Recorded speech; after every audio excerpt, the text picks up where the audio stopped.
The wind howls across a flat, pitiless horizon. Ice grit skates along the deck like blown sand, hissing against iron and frozen rope. The world is colorless white sky, white sea, white death until the dark shape of a ship emerges from the drifting snow.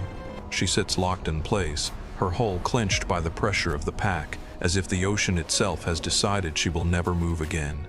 Inside, the air is sharp with smoke and damp wool. Men breathe in shallow clouds. Somewhere below, wood creaks with a slow, ominous complaint, timbers flexing under the Arctic's grip. A lantern trembles. Boots scrape the boards as officers gather, listening for the sound that haunts every polar sailor, the crack that means the ice is beginning to crush. And yet, this is not merely a ship in trouble. This is HMS Erebus, flagship of a voyage meant to complete the Northwest Passage, carrying 129 souls into a region where maps end and rumors begin. Their last clear message will be a scrap of paper sealed in stone. After that, only silence. What finally forces these men to abandon their ships? Why does Erebus vanish so completely that even her grave is lost for more than a century and a half? And what, in the final darkness, happens to the crew when hope runs out? What happens next would seal the expedition's fate long before anyone understands it. Months earlier, far from the ice, Sir John Franklin leaves England with the weight of an empire on his shoulders. Franklin is not a reckless adventurer. He is a naval officer shaped by decades of duty, a man of faith and discipline, appointed by the British Admiralty to lead what is meant to be the final, triumphant push through the last unknown stretches of the Northwest Passage. He is also 59 older than many would prefer for a mission into the world's coldest labyrinth. Yet the Admiralty chooses him, and the public approves. Britain is an ocean power. The Arctic is the last blank space worthy of a national obsession. The date is 19 May 1845. Two ships depart, HMS Erebus and HMS Terror. They are not ordinary vessels. Both have been refitted for polar work, reinforced hulls, new systems meant to protect rudders and propellers, and auxiliary steam engines that promise motion even when the wind dies. The expedition carries libraries, scientific instruments, and provisions intended to last years. It looks on paper like certainty itself. Franklin's senior officers form a tense but formidable triangle. Captain Francis Crozier, second in command, is an experienced polar sailor and a scientist respected, disciplined, and no stranger to ice. He has sailed hard waters before, both north and south, and understands that the Arctic does not bargain. Commander James Fitzjames, commanding Erebus, is younger, capable, and ambitious, charged with vital scientific work, as well as command responsibilities that will grow heavier with every mile of latitude. And around them, 129 men sailors, marines, tradesmen, each with private reasons for joining. Some seek pay, some pride, some escape. Many are young. Some will be dead within a year. In late July 1845, whalers encounter the expedition. Erebus and Terror secure to an iceberg as they wait for conditions to cross into the channels ahead. This is the last confirmed sighting by Europeans. After that, the ships pass beyond the edge of the world that can report them. The Arctic they enter is not simply cold. It is a machine, wind, darkness, moving ice, and geography designed to confuse. Channels narrow into traps. Currents herd flows like cattle. Sound carries strangely, sometimes too far, sometimes not at all. And the season is a liar. Summer light can feel generous until the first autumn gust reminds sailors that warmth here is only borrowed time. Their first winter is spent at Beechy Island, where the expedition establishes a camp and buries 3 men, early graves in frozen ground that will become the first physical proof, years later, that Franklin's ships truly reached the high Arctic. If the story ended there, history might call it merely difficult. But the dead at Beechy Island are a whisper of what is coming, an omen carved into wood and stone. By the summer of 1846, Franklin's ships press onward, threading through waterways where ice can shift from open lanes to solid barricades in a single night. They push south toward King William Island, toward a region that looks, on maps of the time, like the final corridor to success. Then the Arctic closes its fist. According to the expedition's own last written record, the ships become beset, trapped by ice on 12 September 1846. The word is deceptively calm. Beset sounds temporary. It suggests waiting. It suggests the ice will loosen, eventually, and allow the ships to continue. The men cling to that belief, because without it, the future becomes unthinkable. By May 1847, a message is placed in a cairn. Franklin commands the expedition. All well. A small party leaves the ships briefly. It is the voice of competence, formal, controlled, almost serene. But competence can be a mask. And in the long polar night that follows, behind the bulkheads of HMS Erebus, the true enemy is not a storm, not a battle, not even the ice itself. It is time. As the days compress into darkness and the temperature falls, the expedition passes a point of no return, not with fanfare, not with a single dramatic order, but with the slow mathematics of dwindling health and rising uncertainty. Their ships are strong. Their supplies are vast. Yet the Arctic has a way of turning strength into weight, and when the sun returns, it will rise over men who are no longer the same. The voyage that is meant to finish a map is about to become a ledger of suffering. And HMS Erebus, the proud flagship, will begin her final silent transformation from instrument of empire into an Arctic grave. The ice does not care who they are. It only cares that they have come. The point of no return arrives not as a moment, but as a season when the sea refuses to open and the second winter tightens around them like a lock. Chapter 1. Hope in the White World. At first, the expedition behaves as polar expeditions always do, with routine, discipline, and the belief that endurance is enough. On the trapped ships, men work, clean, repair.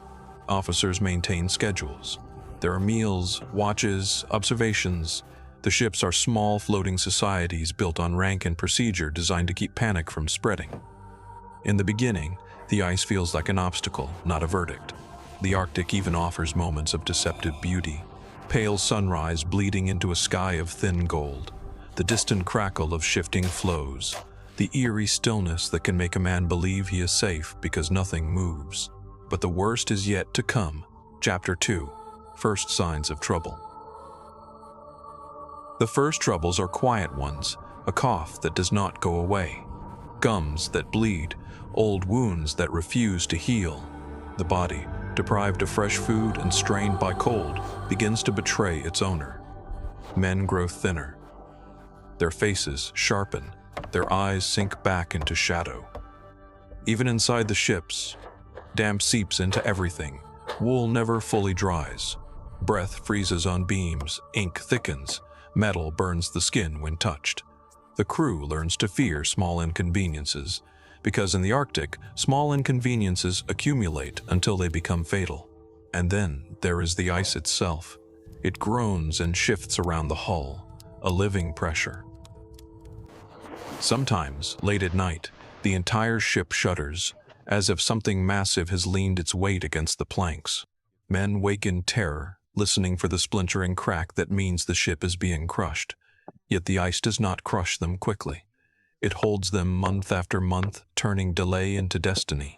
As the days stretch into weeks and the weeks into another winter, the expedition's optimism becomes something else. A stubborn refusal to admit how much control they have already lost. Chapter 3.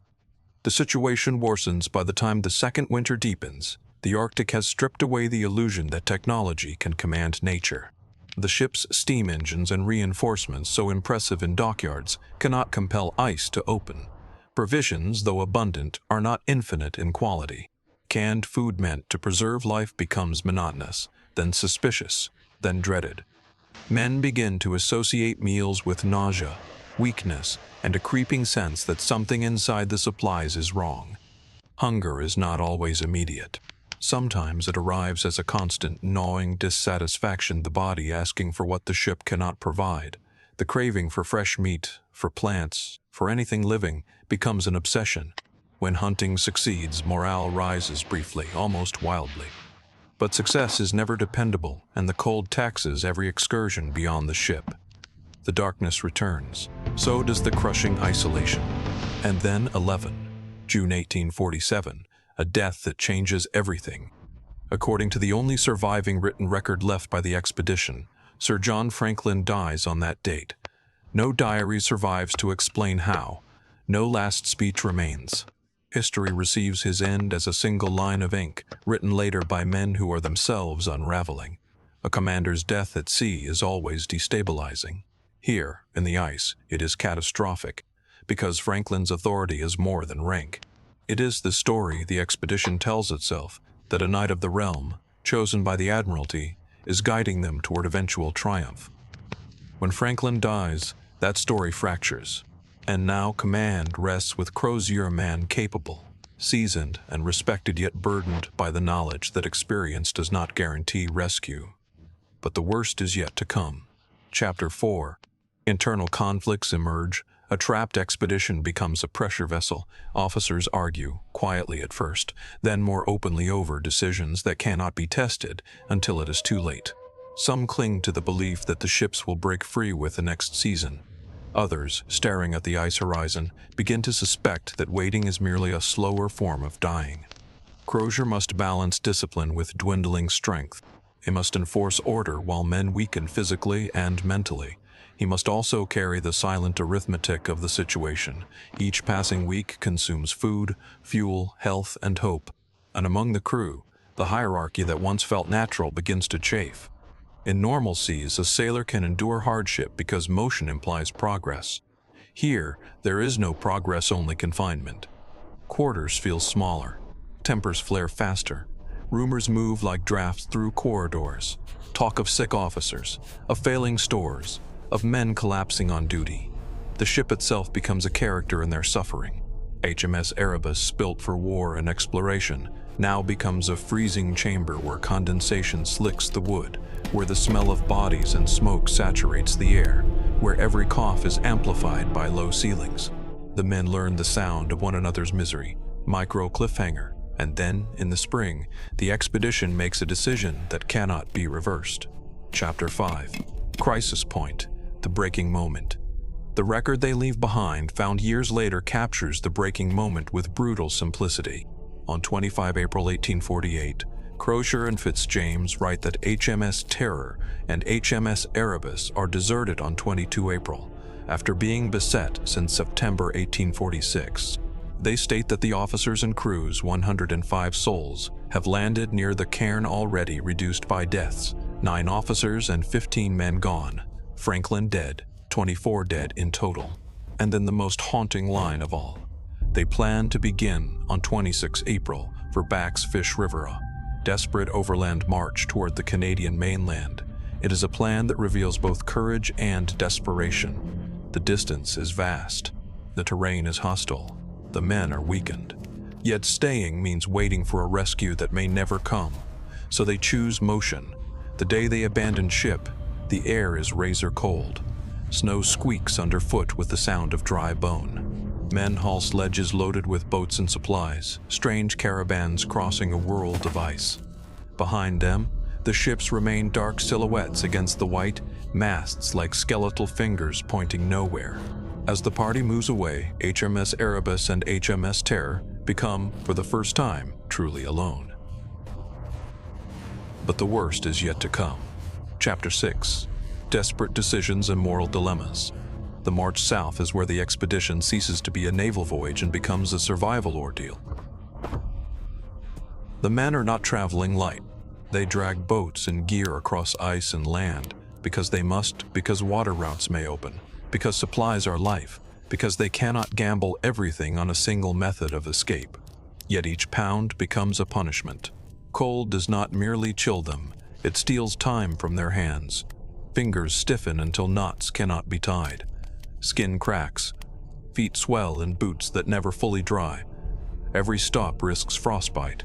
Every start feels like lifting a world. Hunger sharpens their thoughts into desperation. The body begins to consume itself, fat, then muscle, until the men become fragile, almost flammable with exhaustion. When someone falls behind, the decision is immediate and merciless. Slow down for him and endanger all, or leave him and carry the guilt forward. The Arctic forces moral arithmetic. Meanwhile, the ships abandoned enter their own mysterious final act. Historians have long debated what happened after the desertion. The written record stops. What remains are fragments, Inuit accounts gathered later, scattered relics, skeletons, signs that the march broke the men apart. Some testimony and later forensic evidence suggest that, near the end, starvation drove the survivors into acts that Victorian Britain could barely speak aloud. Cannibalism, reported by Inuit to searchers and supported by later examinations of recovered bones. But no single document explains how command held, if it held at all, once the march began. The truth may never be known in full. What can be said is this: the expedition's last phase is not a clean tragedy. It is a slow, uneven collapse. As the days stretch into weeks, the landscape offers no mercy, only repetition. White ridges, dark rock, wind, silence. Men become ghosts while still alive. Micro cliffhanger, and somewhere behind them, the abandoned flagship Erebus begins to move, whether by ice, current, or human hands, because Erebus does not die where the note implies she was left. A century and a half later, when her wreck is finally discovered, she lies far from the cairns south and west, in waters near Wilmot and Crampton Bay, off the Adelaide Peninsula. The distance is a question carved into the seabed. How does a trapped ship travel there? The possibilities are unsettling. Perhaps the ice freed her briefly and drift carried her like a corpse down channel. Perhaps small groups returned to the ships, attempting to sail or reposition them. Perhaps Inuit later boarded a drifting vessel. Each theory collides with the same reality. The Arctic is capable of moving even large ships like debris, given enough time and pressure. And Erebus, sturdy and stubborn, might have endured far longer than her crew. The march south ends the way such marches often do, not with a single final moment, but with men dropping away in ones and twos until the group becomes a scattering of dying individuals. Searchers later find evidence along the route: graves, bones, abandoned gear, signs of exhaustion so deep that even books and heavy clothing are left behind. The expedition's end becomes a trail of relinquished possessions, as if each man, one by one, is forced to admit that survival has become impossible. And still, the central mystery remains: where is HMS Erebus? For decades, for generations, she is nothing but a name spoken in cold rooms. The Admiralty launches searches. Lady Jane Franklin presses and funds expeditions. Explorers interrogate the ice and the coastline, collecting fragments of testimony and relics. Inuit oral histories, detailed, consistent, and long dismissed by many outsiders, persist like an ember. They speak of ships, of starving men, of objects traded, recovered, remembered. Over time, the Western world begins to understand that these accounts are not folklore. They are evidence. But the ships remain hidden. Not the cold, not the hunger, but uncertainty. Because without the ships, the story cannot be fully proven. Without the ships, Franklin's end remains vulnerable to argument, to denial, to myth. Then, in the 21st century, a new search begins, methodical, collaborative, and guided by Inuit knowledge holders as well as modern sonar. Parts Canada frames the mission as a marathon, not a sprint. Each year offers only a narrow window of Arctic access. They map corridors. They consult communities. They sweep the seafloor line by line, staring at scrolling sonar as if waiting for a heartbeat to appear on a screen. In 2014, after years of effort, a helicopter party finds a clue on an island, a piece of rusted metal identified as a davit fitting and a wooden hawse plug. The search shifts. Sonar passes over a shape on the seabed, and suddenly the impossible becomes visible. An intact shipwreck, plain as day. HMS Erebus has been found. But finding her does not end the mystery, it deepens it. What happened next would reframe the entire tragedy, not as a legend, but as a recoverable crime scene preserved in cold water. The discovery of HMS Erebus is not made in a storm of publicity at first. It is made in the quiet, focused language of archaeology, sonar contact, measurements, confirmation. Parts Canada's underwater team returns with a remotely operated vehicle and captures the first underwater visuals: ghostly shapes of cannons, rigging and fittings emerging from green-black water. Storms churn the sea, limiting visibility. Even in the moment of triumph, the Arctic asserts control. When divers finally descend, the wreck rises above them, timbers looming overhead 2 stories tall, preserved with an almost cruel clarity. They see anchors, they see machinery, they see the architecture of a ship meant to survive the ice, and they see artifacts that feel unbearably intimate, objects that suggest daily life continuing right up until the expedition's final collapse. The bell is among the most haunting finds dated to the expedition's era, marked for the Royal Navy. Not a diary, not a confession, just a bell, resting where it fell, as if waiting to ring the watch that will never come. 2 years later, in September 2016, the second ship is found, HMS Terror, not where logic insists she should be, but in Terror Bay, following a tip rooted in local Inuit knowledge. A sonar scan reveals a 3-masted ship upright on the seabed. Further images show intact spaces, crew quarters, a mess hall, storage rooms preserved like a sealed room in time. The shock is not merely that the ships are found, it is how much of them remains. And yet, the central mystery, the title that still clings to Franklin's final voyage, does not vanish with discovery. Because the wreck locations raise new questions that the Victory Point note never answers. If both ships were abandoned northwest of King William Island, why is Erebus found southwest, near Wilmot and Crampton Bay? Why is Terror tucked into a sheltered bay, some hatches and windows closed, glass still in place? How do ships move in ways their last written record does not describe? Historians debate scenarios. Ice drift can carry a vessel far, especially over years. A partially crewed return to the ships is possible, though unproven. Inuit accounts speak of ships seen in different places at different times, evidence that motion continued after the official desertion. The truth may never be known in full, but the wrecks transform speculation into investigation. As for the men sent, are known to have survived the retreat. The expedition's final record remains the paper in the cairn, a formal note written in cramped margins that becomes, in hindsight, an obituary for 129 lives. The broader historical impact is undeniable. The Franklin searches dozens of expeditions help map enormous stretches of Arctic coastline and waterways.